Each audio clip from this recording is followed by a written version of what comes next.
saya bahas perencanaan keuangan dalam menghadapi new normal ya.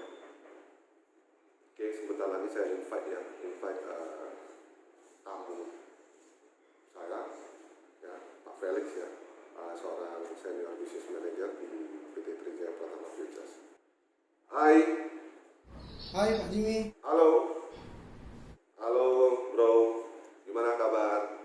Baik. Kalau ngeliat Pak Jimmy selalu baik. Jadi kesibukan akhir ini apa aja, bro? Ya biasa Pak Jimmy. Jadi gini, bro, yang ingin saya bahas dengan bro ini perencanaan keuangan dalam menghadapi new normal. Yang kita ketahui saat sekarang ini sedang diperbincangkan masalah new normal. Jadi kalau kita kembali ke masalah keuangan, perencanaan keuangan dalam menghadapi situasi dan kondisi saat sekarang ini yang disebut new normal itu seperti apa ya, bro? Oke, jadi kita bicara new normal Pak Jimmy ya, topik hari ini. Ya. Jadi sebelum new normal ini kita tahu, kita semua menghadapi suatu kondisi di mana hampir seluruh dunia itu menghadapi kondisi yang sama. Itu coronavirus disease, ya kan, COVID-19. Nah, di mana efek dari coronavirus ini telah mengakibatkan kelumpuhan di hampir seluruh sektor, ya, terutama sektor keuangan. Nah, kita lihat di Indonesia sendiri, itu pemerintah mengambil tindakan tuh seperti PSBB, kemudian cluster isolation, sehingga banyak usaha yang tidak bisa jalan, ya kan? Ya benar. Nah, jadi di catatan saya itu hanya ada 11 usaha yang boleh berjalan. Itu pun sektor usaha vital seperti rumah sakit, kesehatan, keuangan dan lain sebagainya. Lalu bagaimana pengusaha-pengusaha ini tidak kolaps Pak Jimmy, kan begitu? Iya, benar sekali. Nah, lalu saat ini kan kita pemerintah akan melakukan normalisasi. Itulah yang kita kenal dengan namanya new normal, ya kan? New normal, oke. Apa itu new normal sebenarnya? Nah, apa itu Pak bro? New normal itu apa sih sebenarnya? Oke, Pak Jimmy. Jadi mungkin ini yang menurut yang saya tahu, new normal itu adalah sebenarnya bukan istilah baru, Pak Jimmy. New normal ini adalah suatu istilah yang dipakai di Amerika tahun 2008 ketika Amerika sudah lepas dari subprime mortgage, krisis di Amerika. Terjadi krisis. Ya, jadi 2008 kan ada krisis di Amerika. Lalu setelah itu disebutlah new normal. Di mana new normal ini adalah suatu perubahan dalam ekonomi dan bisnis. Jadi sebenarnya new normal ini adalah jargon yang dipakai untuk industri, keuangan, ekonomi, bisnis, seperti itu kira-kira. Jadi new normal ini Pak Jimmy, jadi industri-industri sektor usaha itu dipaksa untuk melakukan cara-cara baru. Nah, cara-cara baru seperti apa ini, bro? Jadi begini Pak Jimmy, sedikit saya deskripsikan dulu ya. Bahwasanya saat ini posisi kita di Indonesia itu ada di antara menjelang new normal dengan era sebelumnya. Era sebelumnya itu apa? Era sebelumnya itu adalah namanya dead zone. Jadi saat ini Indonesia itu ada di kondisi di mana kita sedang transformasi, masa transisi lah dari zona sebelumnya, yaitu di mana dead zone, di mana pemerintah melakukan PSBB, kemudian ada cluster isolation, dan sekarang ini kita transisi menuju new normal. Dengan adanya new normal, ini tujuannya adalah untuk pemulihan ekonomi.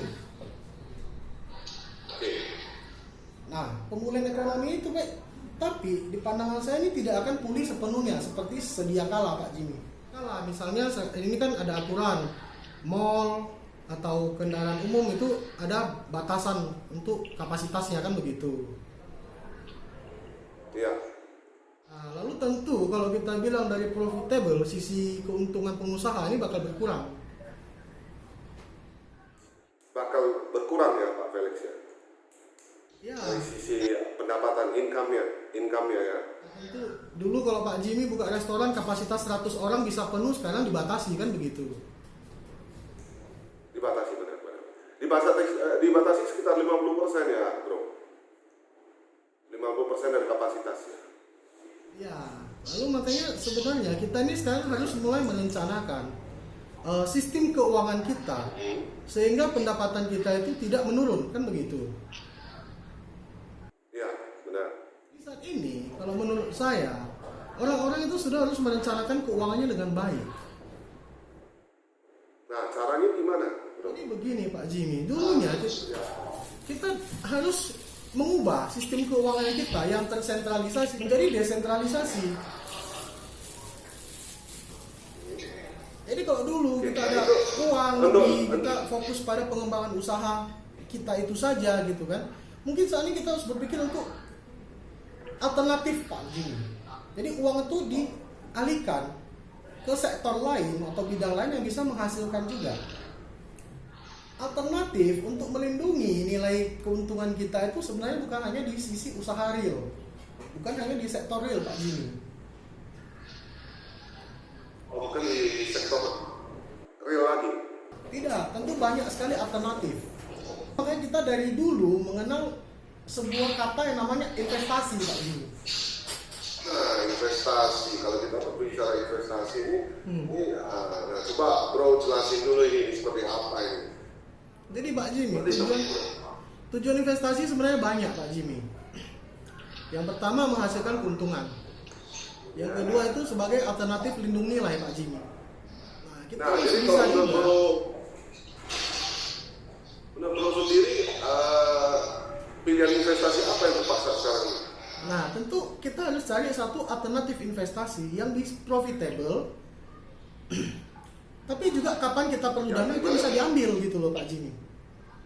Ketika kita butuh dana tersebut bisa aja.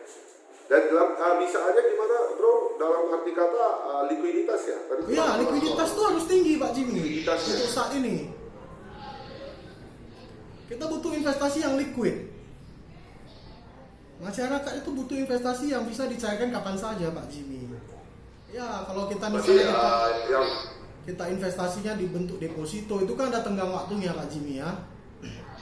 Jadi tidak dalam waktu singkat bisa cair kan begitu. Nah, investasi yang liquid itu contohnya seperti apa kan begitu kan? Nah, ada yang drop komen nih, Bro. Ada yang drop komen investasi yang liquid itu contohnya seperti apa nih, Pak? Ada satu alternatif investasi yang kita kenal itu namanya perdagangan berjangka komoditi Pak Jimmy. Perdagangan berjangka komoditi ya. Oke. Perdagangan berjangka komoditi ini yang pertama kelebihannya itu adalah bisa dicairkan kapan saja Pak Jimmy. Jadi kelebihan yang pertama itu tidak ada tenggang waktunya Pak Jimmy. Nah, yang kedua kelebihannya Pak Jimmy ini perdagangannya dua arah.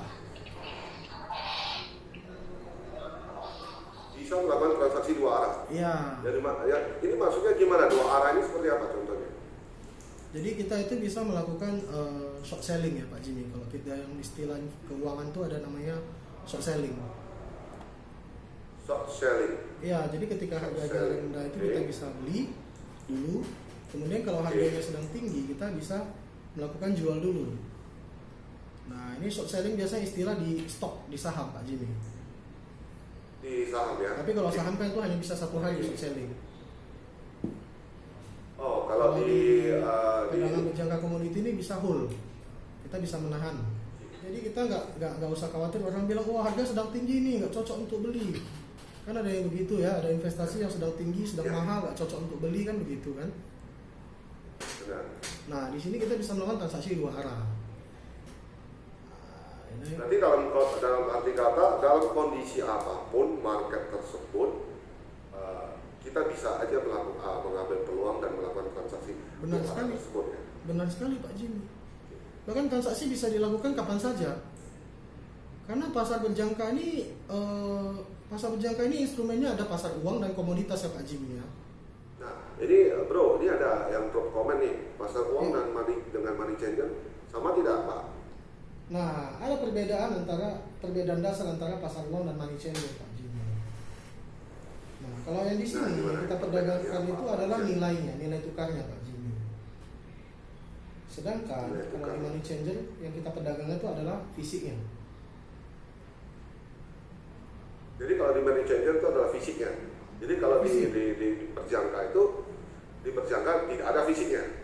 Tidak ada fisiknya, kita bentukkan nilai mata uangnya. Yang kedua, Beda Pak, dasarnya yang pertama. money changer itu kayak 24 jam. Money changer tidak 24 jam. Iya, pasar forex itu Ya, langsung benar. 24 jam. Senin sampai Jumat. Senin hingga Jumat dan 24 jam. Iya. Jadi itu seperti yang saya bilang, likuiditasnya tinggi. Kapan Bapak beli, kapan Bapak ingin jual bisa saja kan?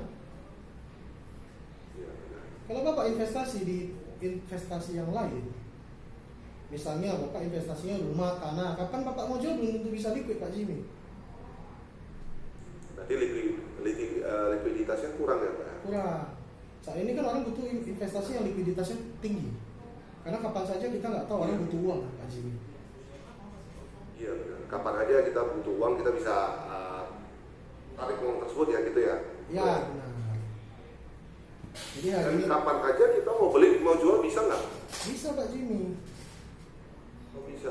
Karena selalu ada pembeli dan penjual di pasar forex. Oh karena setiap saat pembeli dan penjualnya tetap ada ya ready ya gitu ya? Iya, jadi Gitu ya bro ya?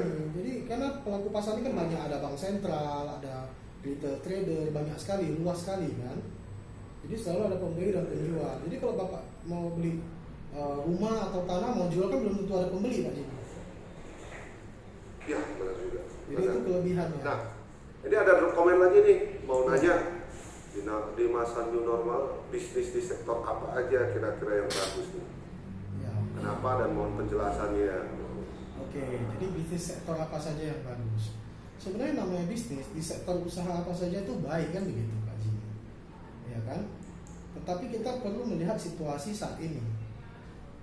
Seperti yang saya bilang tadi, kita ya masyarakat itu new normal ini tujuannya adalah pemulihan ekonomi Pak Jimmy. Yang usaha-usaha yang sebelumnya ditutup, Pemulihan ekonomi. iya kan pada saat PSBB ataupun cluster isolation itu kan ada banyak usaha yang tidak boleh beroperasi kan begitu. Oke. Nah, Ya, benar. sehingga sekarang dilakukanlah pelonggaran dengan new normal sehingga usaha itu bisa berjalan kembali. Kan kalau tidak berjalan artinya ekonomi masyarakat itu menurun kan begitu. Ya kan? Nah, untuk saat ini usaha apapun sebenarnya tidak jelek, tapi juga kita jangan terlalu menempatkan dana pada satu sektor saja seperti yang saya utarakan tadi Pak Jimmy. Ini untuk menjaga. Apabila terjadi sesuatu Jaga ya. force majeure, kondisi di luar dari kesanggupan kita, maka kita tidak bisa liquid uang kita. Kalau kita sudah tanam modal di satu bisnis gitu kan, nantinya ketika terjadi sesuatu itu kita susah mencairkan uangnya. Nah, kalau saya bilang alternatif investasi itu penting untuk perencanaan di masa depan. Kita harus punya satu sumber pendapatan selain daripada sektor usaha kita yang sebenarnya. Karena apapun cerita ya, mau PSBB, mau lockdown, itu kan kita harus ada pendapatan terus, harus ada income Pak Jimmy. Jika tidak ya kita mau makan apa gitu. Nah, seperti yang tadi saya jelaskan lagi, makanya investasi itu penting. Kemudian dalam memilih investasi itu juga sangat penting Pak Jimmy. Investasi mana saja yang kita boleh tempatkan lebih banyak dana, investasi mana yang kita menempatkan jangan terlalu banyak dana, karena likuiditasnya tadi. Oke. Berarti rencana keuangan dalam menghadapi new normal ini menurut Bro sendiri kita harus berinvestasi Yang paling dan penting mencari itu. alternatif investasi Sumber pendapatan lain. yang tepat gitu ya. Itu yang paling penting Pak Yang Jimmy. tepat yang dimana investasinya itu memiliki nilai likuiditas yang tinggi Ya. dan juga tidak ada jangka waktunya untuk seperti deposito atau ada yang lainnya ada jangka waktu ini kapan jam aja bisa ya mencairkan dana tersebut gitu ya. Pak Jimmy. Ya pilihlah investasi yang seperti itu ya bro ya. Ya itu yang paling baik sih menurut saya untuk kondisi saat ini gitu.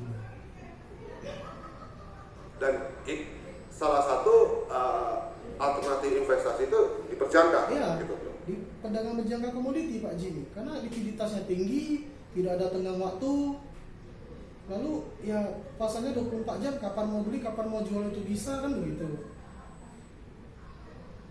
Jadi Oke. ini jawaban Pak Jimmy, Nah, jawaban dari oke. keluhan orang. Itu salah satu. Tetapi kalau kita lihat dari masyarakat pada umumnya kan kurang paham nih bro, Iya. kurang paham bahwasanya saya milih nih investasi alternatifnya diperjangka karena likuiditasnya tinggi. Kemudian satu halnya lagi dikarenakan pencairan bisa kapan aja nih, ya kan? Jadi tidak ada kesulitan dalam masalah pencairan dana. Nah, cuman apakah masyarakat ini yang lain sudah mengerti belum gitu loh? Kira-kira saat sekarang ini uang harus ngapain gitu? Apakah harus taruh dana dan dana tersebut dikelola oleh orang lain atau gimana bro? Nah, jadi kan Lebih detailnya. Jadi kan begini Pak Jimmy, di perusahaan piala khususnya Trijaya sendiri kan menyediakan berbagai media komunikasi gitu kan.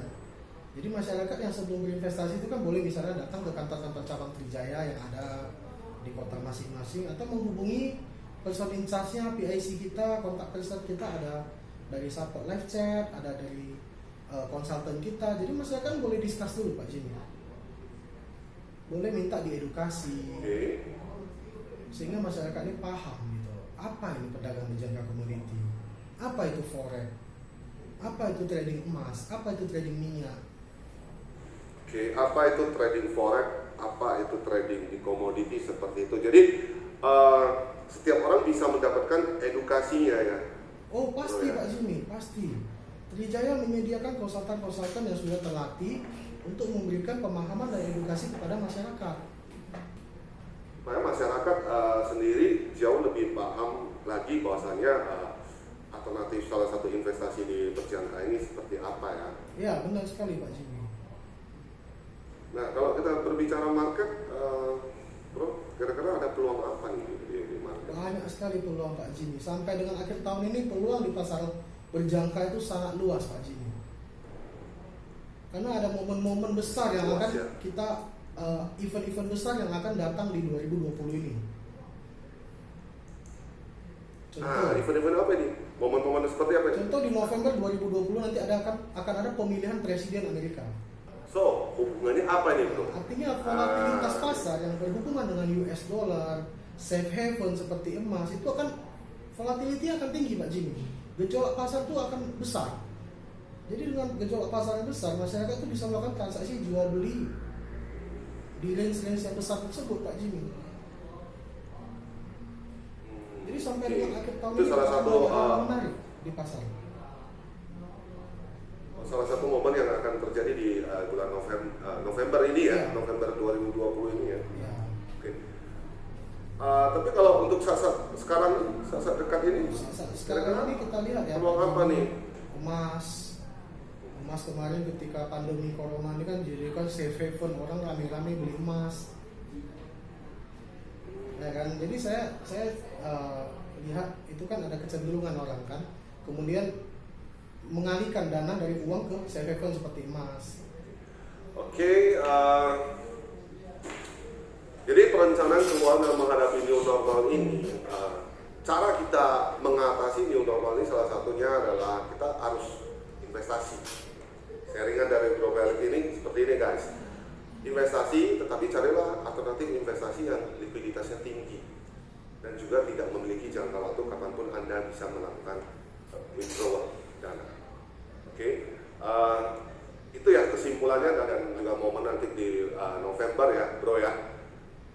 Oke bro, kira-kira sebelum penutupan nih ada yang mau disampaikan ke teman-teman sekalian? Ya, jadi paling pesan saya mengenai kondisi new normal ini bukan berarti pandemi virus corona ini sudah berakhir, itu belum. Karena selama vaksin belum ditemukan, maka ini masih akan terus berjalan Pak Jimmy. Penyebaran ini juga akan terus kan begitu. Yang paling penting itu kita dalam setiap kegiatan kita itu menerapkan protokol kesehatan, itu yang paling penting. Yang kedua, kita harus mengurangi kegiatan atau sesuatu sifat yang konsumtif Pak Jimmy. Jadi jangan terlalu boros. Konsumtif, Lebih ya. baik kita Jangan terlalu ya boros. mengalihkan uang kita, jika kita ada uang lebih itu, daripada kita konsumtif, boros-borosan, belanja, lebih baik diinvestasikan, karena ini akan menjadi sumber pendapatan kita ke depannya. Itu yang paling penting Pak Jimmy. Oke guys, jadi pesan dari Bro Felix ini, hemat-hematlah dan juga berinvestasi lah. Oke, terima kasih Bro atas waktunya. Thanks banget ya. Kita akan kembali lagi episode selanjutnya dengan topik make money from home. Oke, so don't miss it guys ya. Ingat guys, di follow Facebook Trijaya Pratama Futures, dan juga jangan lupa juga kita sudah akan mengupload video-video IG live kita ke Facebook maupun juga di YouTube ya. YouTube Trijaya Pratama Futures, jangan juga lupa di subscribe. Oke, saya kira sampai di sini guys. Stay safe, keep healthy. See you and bye guys.